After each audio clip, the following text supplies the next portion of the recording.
The crystal ships of the Zalani Confederation hung in space like floating jewels.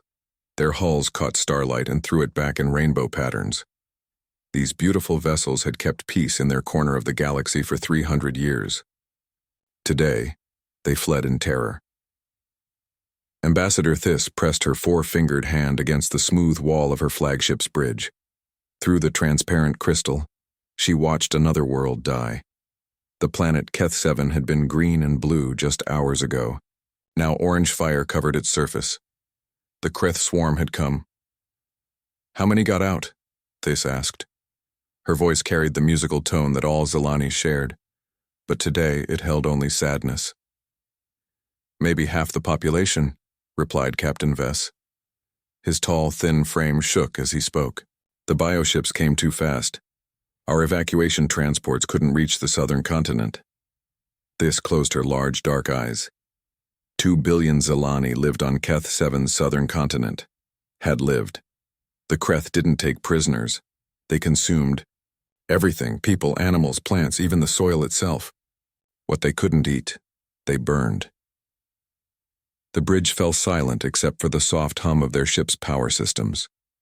Through the walls they could hear the distant sounds of refugees, families huddled in cargo holds, children who would never see their home worlds again. "Admiral Thys," came a voice from the communication station. "We're receiving a transmission from Fleet Command." Thys floated over to the communication panel. Her people moved with grace in the low gravity of their ships. On the screen appeared Fleet Admiral Zenth, his usual calm expression replaced by deep worry. "Thys," he said, "the swarm has taken the outer rim completely.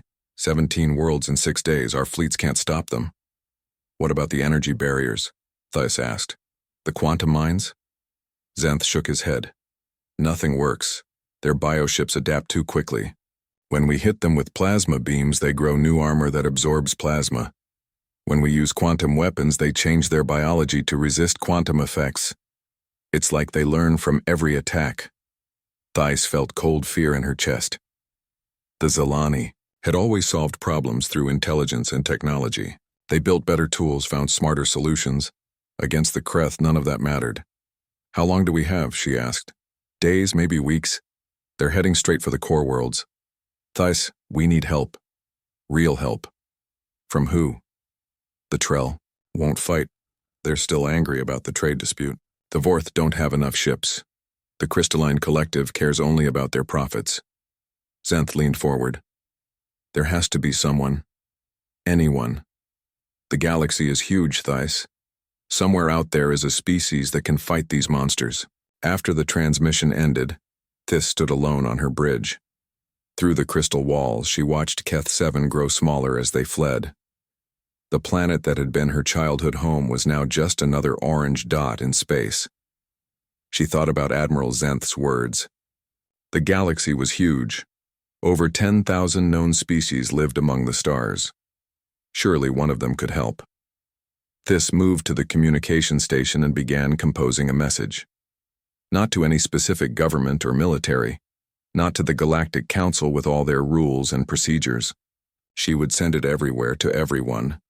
"This is Ambassador Thys of the Zalani Confederation," she began.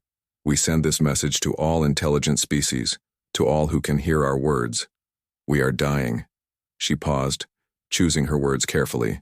This might be the last message her people ever sent. The Kreth swarm moves through our space like fire through dry grass. They consume worlds. They adapt to every weapon we use against them. Our beautiful ships, our advanced technology. None of it matters. We cannot fight them. We cannot stop them. Her voice grew stronger as she continued. "We do not ask you to fight for us. We do not ask you to risk your own people. We ask only for help evacuating our civilians. Transport ships, fuel, food, medicine, anything you can spare. We have colonies on 47 worlds. 15 billion souls who deserve to live." Thys took a deep breath. "We can pay. We have rare crystals, advanced power systems, stellar navigation data for this entire sector. But if you have no payment, if you can give nothing at all, we will still be grateful. We ask not as Zalani, but as living beings who share this galaxy." She ended the recording and looked at the communications officer. Send this on all frequencies, all known communication networks, emergency bands, trade channels, diplomatic frequencies. Send it to every species in our databases. Ambassador, the officer said quietly, some of those channels, they reach into the restricted zones, the quarantine areas. Theiss nodded. The galaxy had several quarantine zones where dangerous species lived. Worlds marked as Do Not Contact by the Galactic Council. Most contained primitive societies or hostile environments. A few held species considered too violent or unpredictable for normal contact. Send it anyway, Theiss said. Send it everywhere. The message went out in all directions, carried by quantum transmissions and hyperspace relays. It reached peaceful traders and aggressive empires. It reached ancient civilizations and young species just learning to travel between stars. Most who received it simply deleted the message. The Zilani had a reputation for being weak, too gentle for the harsh realities of space. Besides, everyone had heard of the Kreth swarm. You didn't fight the swarm. You ran from it and hoped it went somewhere else. The Trell Empire, still angry about their trade dispute with the Zilani, actually seemed pleased by the news. The Vorth Collective sent polite condolences but explained they had no ships to spare. The Crystalline Collective offered to buy any Zilani technology at extremely low prices, given the circumstances. Days passed. The swarm took 3 more worlds. Refugee ships crowded the space around Zilani Prime, their homeworld. Food ran short. Children cried in the corridors of ships never designed to carry so many people. Then something strange happened. A small automated beacon in a distant spiral arm picked up the Zilani distress call. This beacon sat at the edge of a solar system marked clearly on all galactic charts. Quarantine zone, Deathworld species, do not approach. The beacon did its job. It recorded the message and sent it deeper into the system, toward a small blue planet where a violent species had somehow learned to build spacecraft without destroying themselves in the process. The third planet from its star received many names from the galaxy's civilized species. Most called it the Deathworld because of its impossible conditions: crushing gravity, poisonous atmosphere, violent weather, and water that fell from the sky like acid. Somehow, incredibly intelligent life had evolved there. The species called themselves humans, though the few xenobiologists who had studied them from a safe distance preferred the term persistence predators, or endurance hunters. They came from a world so hostile that simply surviving required constant violence against their own environment. The Galactic Council had quarantined them 50 years ago after their first contact had resulted in what humans called cultural misunderstandings, and everyone else called acts of unprecedented aggression. Since then, they had been left alone in their small corner of space. The beacon sent Theiss's message to a communication satellite orbiting the third planet. The satellite forwarded it to a base on the planet's moon. There, night shift operators at something called Deep Space Monitoring Station Luna 7 received the first distress call their species had heard from beyond their quarantine zone. Within minutes, the message was on its way to Earth's military command. Admiral Sarah Chen stared at the message on her screen for the 3rd time. The translation software had worked overtime to convert the alien language into something humans could understand. Even so, some parts didn't make complete sense. 15 billion people, she said quietly. Her aide, Commander Jackson, stood beside her desk in the Luna Command Center. Through the massive windows, Earth hung in space like a blue marble. The linguists say the number might be wrong, Admiral. Could be a translation error. Even if it's half that number, Jackson. Even if it's 1/10 that number. Chen rubbed her eyes. She'd been awake for 18 hours since the message arrived. These Zilani are asking everyone in the galaxy for help and no one's answering. Can you blame them? Jackson pulled up a holographic display showing what their deep space sensors had detected. The Kreth swarm, according to this message, adapts to any weapon used against it. They consume entire planets. Would you want to fight something like that? Chen stood and walked to the window. Below them, Luna City sprawled across the moon's surface under protective domes. 50 years ago, humanity had been trapped here, forbidden from expanding beyond their own solar system. The Galactic Council had made that very clear after the incidents during first contact. Sir, came a voice from the communication station. Priority message from Earth Command. The hologram of General Rodriguez appeared in the center of the room. His weathered face looked grim. Sarah, tell me you're not thinking what I think you're thinking. 15 billion civilians, Miguel. Maybe more. Sarah, we've been in quarantine for 50 years. 50 years of being told we're too violent, too dangerous, too primitive for galactic society. Now the first message we get from outside is asking us to fight some kind of space monster? Chen turned back to face the hologram. Maybe that's exactly why we should help. Rodriguez sighed. The council won't like it. Hell, our own government won't like it. We're not supposed to interfere in galactic affairs. Since when do we let politicians decide who lives and dies? For a moment, Rodriguez said nothing. Chen knew him well.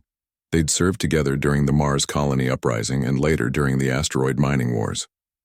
He understood that sometimes the right choice wasn't the legal choice. What are you proposing? He asked finally. Chen activated her personal command console. Star charts filled the air around them, showing human space and the vast galaxy beyond. Operation Lifeline. We send everything we have. Every transport ship, every medical vessel, every cargo hauler we can convert for passenger use. And escorts? Everything that can fight. Every destroyer, cruiser, and battleship in the fleet. Jackson stepped forward. Admiral, that's our entire military. If this goes wrong, Jackson, we lose some ships. If we do nothing, 15 billion people die. Chen highlighted the Zilani territory on the star chart. Look at this. Their space borders the outer rim trade routes. If the Kreth swarm takes their territory, they'll have access to half the galaxy's shipping lanes. Rodriguez nodded slowly. You're thinking long-term. I'm thinking survival. Ours and theirs. Today it's the Zilani. Tomorrow it could be Earth. The general was quiet for 30 seconds, an eternity in a military briefing. Finally he spoke. How fast can you put this together? 72 hours. I'll need authorization to commandeer civilian vessels. You'll have it. But Sarah, this is volunteer only. We can't order people to fly into a war zone to save aliens they've never met. Chen almost smiled. Miguel, you still don't understand humans very well. Within 6 hours, every major news network on Earth was broadcasting the story. The Zilani distress call played on repeat, accompanied by expert analysis and computer simulations of the Kreth swarm. Public opinion moved, quickly from curiosity to outrage to determination. Volunteer. Crews lined up at spaceports across Earth and Luna. Retired. Military officers came out of retirement. Merchant marine captains offered their cargo ships. Medical personnel volunteered for deep space duty. Even civilian engineers signed up to help convert passenger liners into refugee transports. Chen watched the mobilization from Luna Command with a mixture of pride and worry. Humanity hadn't attempted anything on this scale since the colonization of Mars. Converting a civilian fleet for military operation would strain every resource they had. Admiral, called Lieutenant Park from the logistics station, the Shanghai shipyards want to know if we need additional medical bays on the transport ships. How many can they install in 72 hours? They say they can triple the medical capacity if they work around the clock. Do it. Dr. Elizabeth Reyes, Chen's chief medical officer, looked up from her tablet. Sarah, we're talking about alien biology here. We don't know anything about Zilani physiology. Our medical equipment might not work on them. Pack everything we have, Elizabeth. Basic trauma care, surgical equipment, even veterinary supplies. We'll figure it out when we get there. The next challenge came from an unexpected source. Ambassador Williams from the Diplomatic Corps contacted Chen directly from Earth. Admiral, I'm instructed to remind you that humanity is still under galactic quarantine. Any contact with alien species requires council approval. Chen kept her voice level. Ambassador, by the time we get council approval, there won't be any aliens left to contact. That's not the point. We've spent 50 years rebuilding our reputation after the first contact disasters. This could set us back generations, or it could prove that we've learned from our mistakes. Williams looked frustrated. Admiral, the council specifically designated us as unfit for civilized contact due to our violent tendencies. Now you want to prove we belong in galactic society by starting a war? Chen leaned forward. We're not starting a war, Ambassador. We're ending one. As the 72-hour deadline approached, Chen reviewed the final fleet roster. 347 vessels ranging from massive hospital ships to nimble escort fighters. Most were converted civilian craft with volunteer crews. The military ships looked professional, but many of the civilian conversions looked like exactly what they were. Passenger liners and cargo haulers hastily fitted with extra fuel tanks and emergency medical bays. "It's not much to look at," Commander Jackson said, standing beside her. "It's what we have." Chen sealed the final orders and transmitted them to the fleet. "All ships, this is Admiral Chen. Operation Lifeline is authorized. We launch in 6 hours." She opened a channel to Earth Command. General Rodriguez appeared on screen, this time in full dress uniform. "Miguel, we're really doing this." "I know. Sarah, the President wanted me to give you a message. Bring our people home safe and bring as many of those aliens home as you can. Tell the President we'll do our best." After Rodriguez signed off, Chen stood alone on the observation deck, watching the fleet assemble in Luna orbit. Hundreds of ships, thousands of crew members, all volunteering to risk their lives for people they'd never met. Her personal communicator chimed. A message from her daughter on Mars. "Mom, I saw the news. I'm proud of you. Bring them home." Chen smiled for the first time in days. "Bring them home." That's exactly what they would do. The fleet jumped to hyperspace exactly 72 hours after receiving the Zilani distress call. As Earth and Luna disappeared behind them, Chen realized they were making history. For better or worse, humanity was about to rejoin the galactic community, but first they had a war to fight. The human fleet dropped out of hyperspace at the edge of the Thys system with all the subtlety of a meteor shower. 347 ships materialized in perfect formation, their hulls dark against the stars. Admiral Chen stood on the bridge of her flagship, the UES Endeavour, watching the tactical display. The Zilani homeworld hung before them like a blue-green jewel, but something was wrong. Space around the planet swarmed with activity. Not the orderly traffic of a peaceful world, but the chaotic movement of mass evacuation. "Admiral," called Lieutenant Torres from the sensor station, "I'm reading thousands of ships in system. Most appear to be civilian transports, but they're moving away from the planet in all directions. Any sign of these Kreth bioships?" "Negative, sir. But there's something else." Torres frowned at his readings. "I'm detecting massive energy signatures at the system's outer edge." "Whatever's out there, it's big." Chen nodded. They'd arrived just in time. "Open a channel to the Zilani. All frequencies." The communication took several minutes to establish. When it finally connected, the face that appeared on screen made several of Chen's bridge crew step backward. The Zilani looked nothing like humans. Tall, thin, with large dark eyes and skin that seemed to shimmer with its own light. But the expression of desperate hope was universal. "Unknown vessels," the alien said in heavily accented English. "This is Ambassador Theiss of the Zilani Confederation. Please identify yourselves." "Ambassador Theiss, this is Admiral Sarah Chen of the United Earth Fleet. We received your distress call." Theiss's large eyes widened. "United Earth Fleet, but Earth is in the quarantine zone." "The Deathworld system? Yes, we are. And we're here to help."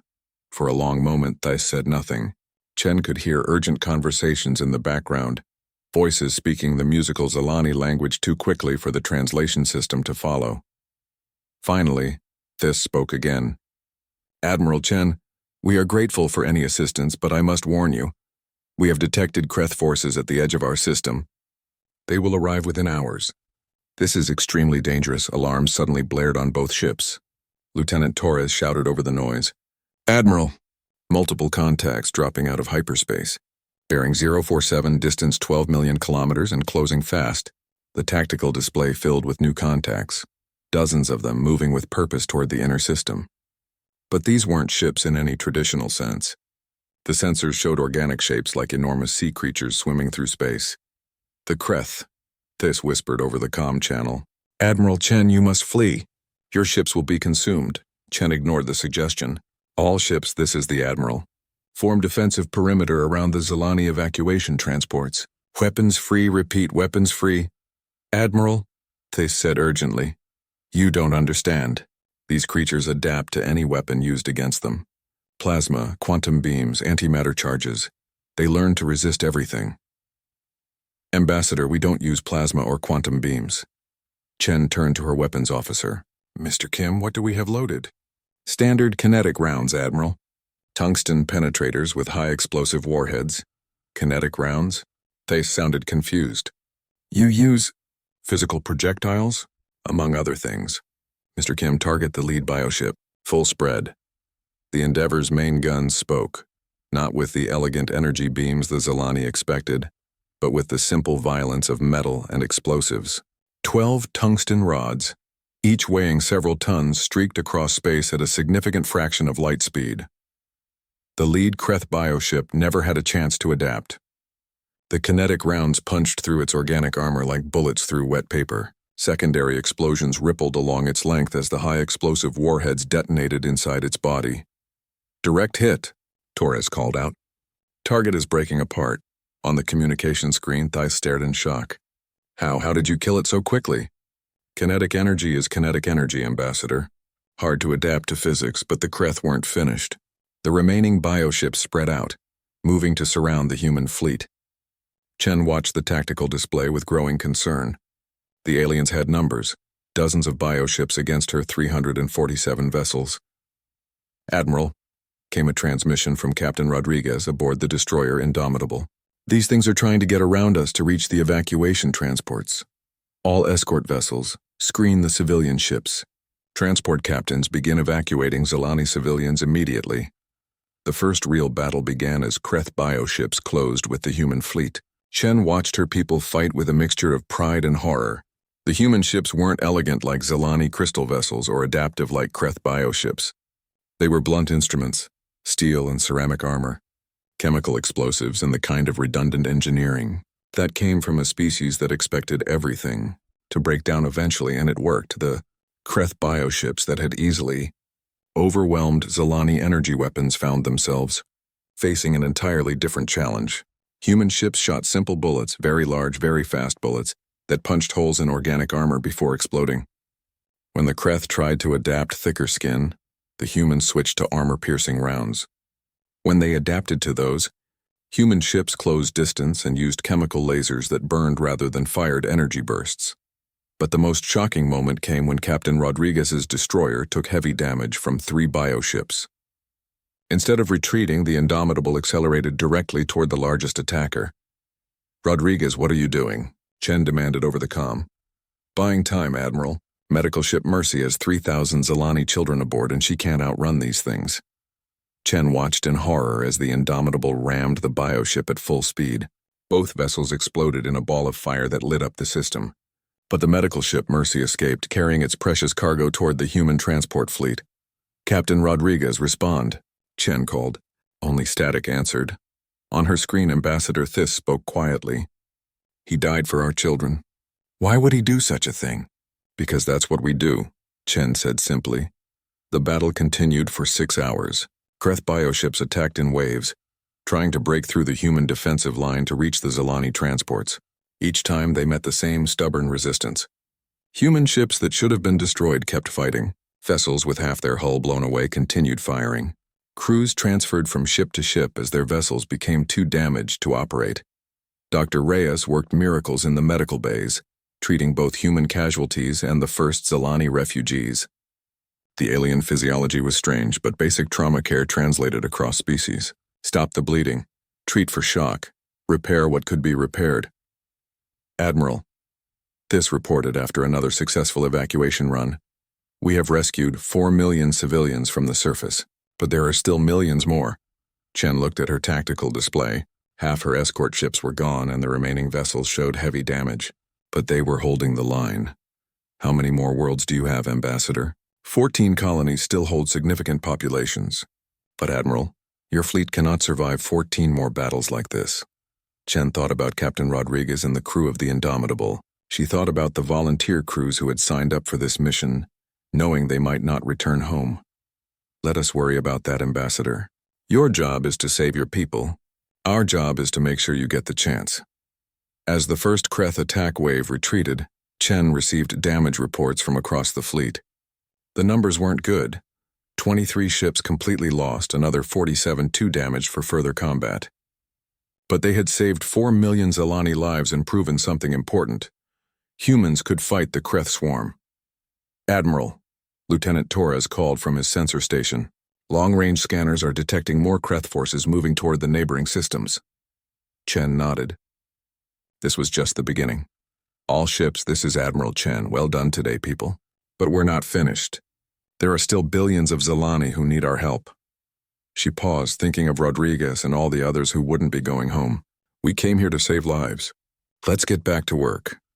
The human fleet formed up around the Zilani refugee transports and began the journey to the next world. Behind them, the wreckage of the first battle drifted in space, proof that the galaxy's most feared Deathworlders had become its most unexpected protectors. 3 weeks into Operation Lifeline, Admiral Chen stood in the medical bay of her flagship, watching Dr. Reyes work on a wounded human Marine.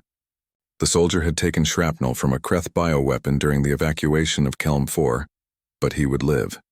Beside him lay a Zilani civilian, her shimmering skin pale from blood loss but stable. How are they adapting to human medical care? Chen asked. Dr. Reyes looked tired but satisfied. Better than expected. Their biology is carbon-based like ours, just more delicate. Lower bone density, different blood chemistry, but the basics are the same. She gestured to the Zilani patient. This one was caught in a building collapse. On their homeworld with lower gravity, she probably would have died. Our trauma protocols are designed for much more severe injuries. Chen nodded. Everything about this mission had revealed the same truth. Humans were built for a harder universe than most species expected. The ship's intercom crackled. Admiral to the bridge. Priority message from Captain Morrison. Chen made her way to the bridge where the main screen showed Captain Morrison of the heavy cruiser Defiant. Behind him she could see the bridge of his ship, exposed cables, improvised repairs, and the kind of organized chaos that came from 3 weeks of continuous combat. Admiral, we've completed the evacuation of Tren 7. 800,000 civilians successfully transferred to transport ships. Casualties? Morrison's expression grew grim. We lost the destroyer Valiant and the escort carrier Phoenix. Kreth adapted some kind of bioelectric weapon that interfered with our targeting systems, but we figured out a countermeasure. Show me.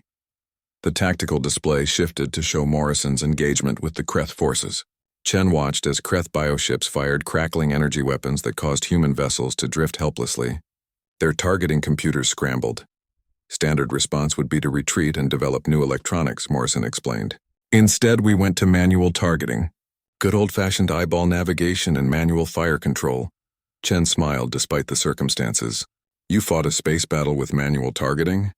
Worked, didn't it? Turns out our gunners are pretty good at their jobs, even without computers. The Kreth weren't expecting us to switch to backup systems that primitive. It was the same story across the fleet. Human ships designed for the harsh realities of Earth's environment proved surprisingly resilient against Kreth adaptations. When bioweapons developed resistance to human explosives, engineers switched to different chemical compounds. When organic armor adapted to kinetic penetrators, human ships started using depleted uranium rounds that punched through anything. Most importantly, human crews adapted faster than the Kreth could evolve. Admiral, called Lieutenant Torres, incoming transmission from Ambassador Thys. The Zilani diplomat appeared on screen from the refugee ship New Dawn.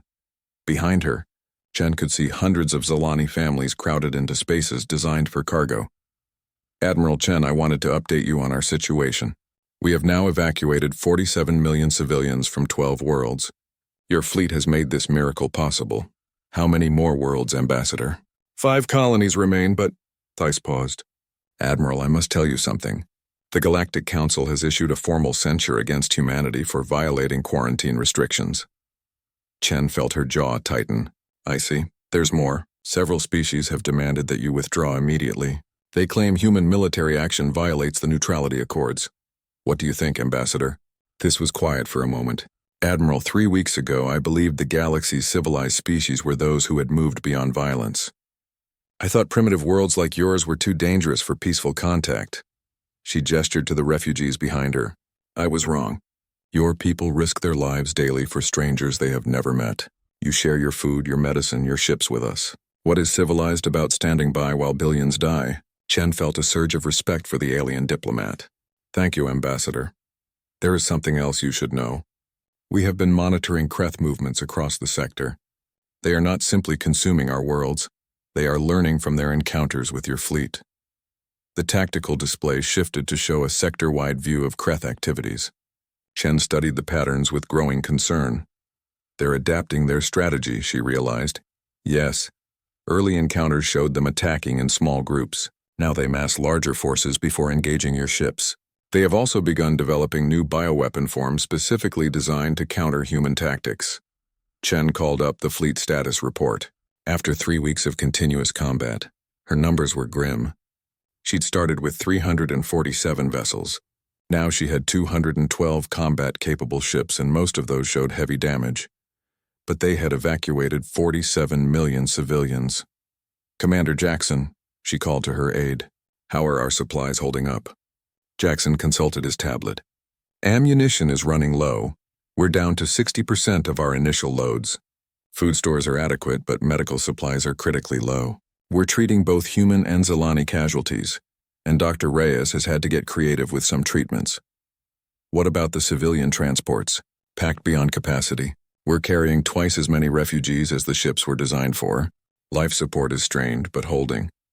Chen thought about the math. 5 more worlds to evacuate, probably another 20 million civilians. Her fleet was exhausted, undersupplied, and facing an enemy that adapted to everything they tried. "Admiral," came a new voice from the communication station. "Priority message from Earth Command." General Rodriguez appeared on the main screen. His expression was carefully neutral, which meant the news was bad. "Sarah, I'll get straight to the point. The Galactic Council has formally demanded that we withdraw from Zilani space immediately. They're threatening economic sanctions and military action if we don't comply." "And our government's response?" "The president told them where they could stick their sanctions." "But Sarah, we can't fight the entire galaxy. If this escalates..." "Miguel, we have 5 more worlds to evacuate. 20 million civilians." Rodriguez was quiet for a long moment. "I know, the president knows. But Sarah, your fleet is barely holding together. Maybe it's time to consider a strategic withdrawal." Chen looked around her bridge. Her crew looked exhausted but determined. Through the viewports, she could see the refugee ships keeping pace with her fleet, packed with Zilani families who trusted humanity to keep them safe. "General, what would Captain Rodriguez of the Indomitable do?" Rodriguez's expression softened. His son had died in that ramming attack 3 weeks ago, buying time for a medical ship to escape. He'd tell you to finish the job. "Then that's what we'll do." "Sarah, Miguel, we didn't come here to start a war with the galaxy. We came here to save lives. 20 million lives. If the Council wants to censure us, fine. If other species want to sanction us, let them. But we're not abandoning these people." After ending the transmission, Chen called a meeting of her senior staff. Captain Morrison joined via hologram from the Defiant, along with the commanders of her other major vessels. "People, we have 5 more worlds to evacuate. The Kreth are adapting to our tactics, our supplies are running low, and half the galaxy wants us to go home." Chen looked each of them in the eye. "Anyone who wants to volunteer their ship for the return journey to Earth, speak now." Silence filled the room. Finally, Captain Morrison spoke. "Admiral, my ship is held together with hull patches and spare parts. My crew hasn't slept more than 4 hours at a stretch in 3 weeks. We're down to emergency rations and using medical supplies that expired 6 months ago." Chen waited. Morrison smiled. "But we didn't come this far to quit now. The Defiant will see this through to the end." One by one, every captain in the fleet volunteered to continue the mission. Chen felt a surge of pride that reminded her why she'd joined the military in the first place. "All right, people, let's go save some more lives." The human fleet set course for Keth Prime, the largest remaining Zilani colony. Long-range sensors showed massive Kreth forces converging on the same target. It was going to be their biggest fight yet. Thys Prime hung in space like a wounded jewel. The Zilani capital world, home to 50 million souls, glowed with the lights of a civilization under siege. Evacuation ships rose from the surface in streams of silver, racing toward the safety of human transport vessels. Admiral Chen stood on the bridge of the Endeavor, watching the massive evacuation effort with grim satisfaction. In 3 days, they had lifted 30 million civilians from the planet's surface. 20 million remained. "Admiral," Lieutenant Torres called from his sensor station, his voice tight with tension. "Long-range scanners are detecting massive Kreth forces approaching. Multiple fleets converging on our position from 3 directions." Chen studied the tactical display. Red dots swarmed toward Thys Prime like antibodies attacking an infection. Hundreds of bioships, more than her fleet had faced in all their previous battles combined. "Time to contact." 6 hours, Admiral." Maybe 7. Commander Jackson moved to stand beside her. Admiral, at this rate, we can't evacuate everyone before they arrive. Maybe half the remaining population if we're lucky. Chen nodded. She'd run the numbers herself. 20 million civilians, limited transport capacity, and an enemy fleet that would arrive long before the evacuation finished. Open. A channel to Ambassador Thys, the Zalani diplomat, appeared on screen from the refugee ship New Dawn.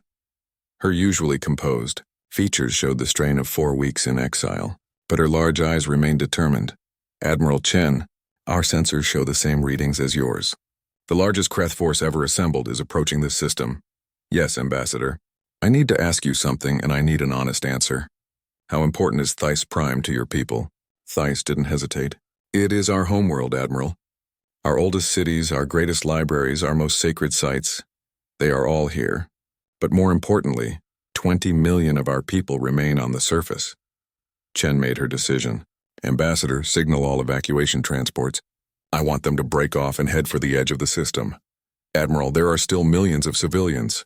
I know, but I won't risk the 50 million we've already saved. Chen turned to face her bridge crew. All ships, this is Admiral Chen. Evacuation transports are to withdraw to a safe distance immediately.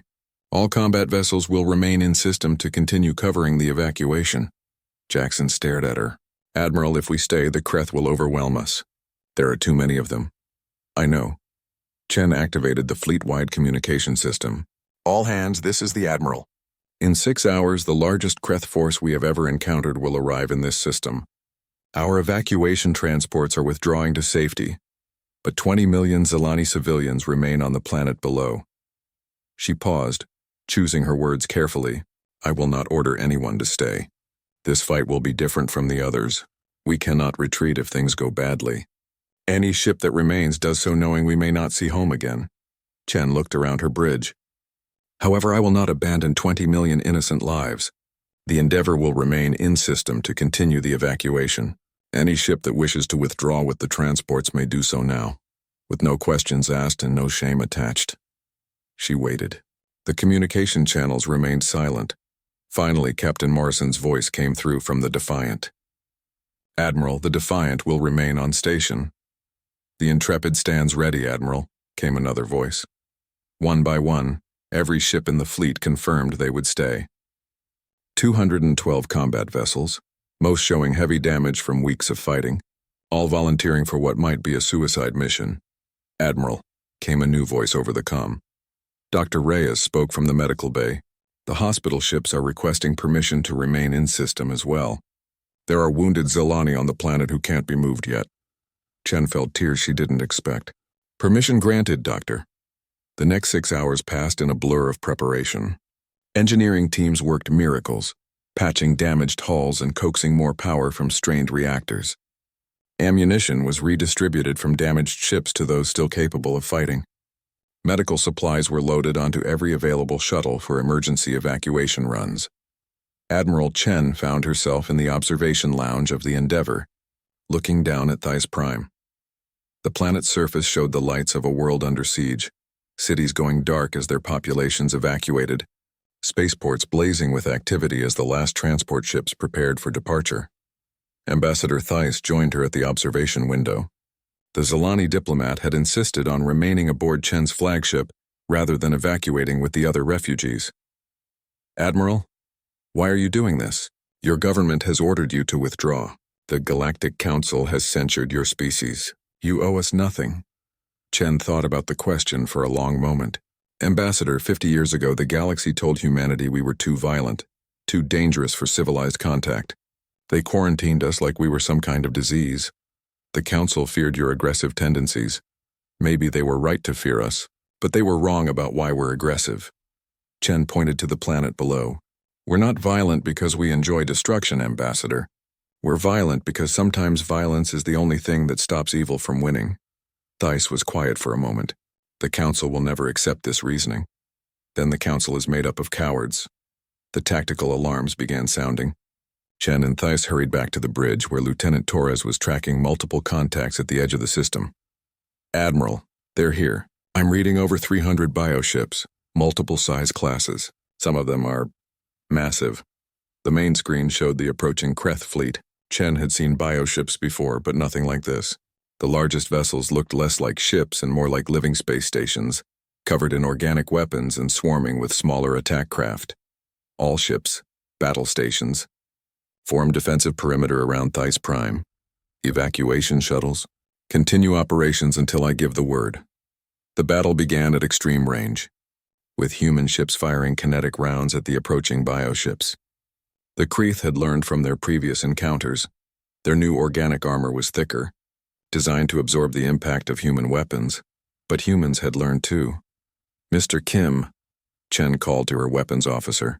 Deploy the special ammunition. Aye, Admiral. Loading penetrator rounds with delayed fuses. The next salvo was different. Instead of exploding on impact, the new rounds punched through the organic armor and detonated inside the bioships' bodies. Kreth vessels that had seemed invulnerable suddenly began breaking apart from internal explosions. The alien fleet adapted quickly, growing new internal structures to contain explosions. Human ships responded by switching to chemical weapons, simple compounds that dissolved organic matter. When the Kreth adapted to those, human vessels began using thermal charges that cooked bioships from the inside. For 4 hours, the battle raged around Theiss Prime. Human ships fought in layers, with damaged vessels falling back while fresh ships moved forward. The evacuation continued below, with shuttle crews making desperate runs to lift the last civilians from the planet's surface. But the numbers were against them. Human ships were designed tough, but they weren't invincible. One by one, vessels began to fall. Chen watched the Defiant take massive damage, its hull breached in a dozen places. Captain Morrison kept fighting anyway, his ship's guns firing until the very end. Morrison, get your crew to the escape pods. Negative, Admiral. We've got this. The Defiant rammed a massive bioship, both vessels disappearing in a ball of fire and debris. Chen felt the loss like a physical blow. Admiral, Dr. Reyes called from the medical bay. Last evacuation shuttle is away. Planet surface is clear. Chen looked at the tactical display. 40 human ships remained operational, surrounded by over 100 Kreth biovessels. The evacuation was complete, but her fleet was trapped. All ships, this is Admiral Chen, mission accomplished. 20 million civilians have been successfully evacuated. She paused. It has been an honor serving with you all. The Kreth began their final assault, overwhelming the human defensive line through sheer numbers. Chen watched her ships fall one by one, each crew fighting to the end. Admiral, Commander Jackson said quietly, we're receiving a transmission. Multiple sources. The main screen filled with faces, hundreds of them. Captains and crews from across the human fleet, broadcasting from their damaged ships. Admiral, came Captain Foster's voice from the cruiser Relentless. It's been an honor, ma'am. Give them hell. Admiral, added Commander Park from the destroyer Courage. One by one, every remaining ship in the fleet transmitted the same message. They knew they were going to die, but they weren't afraid. Chen felt pride so fierce it hurt. All ships concentrate fire on my target. If we're going out, we're taking as many of them with us as possible. The Endeavor led the final charge, its guns blazing. Around it, the remnants of the human fleet formed up for one last attack. They were outnumbered 10-1, their ships damaged and their ammunition nearly exhausted. But they were human. The final explosion lit up the system like a new star. The Endeavor and the last dozen human vessels detonated their antimatter cores simultaneously, right in the heart of the Kreth fleet. The blast vaporized dozens of bioships and created a temporary barrier that allowed the evacuation fleet to escape.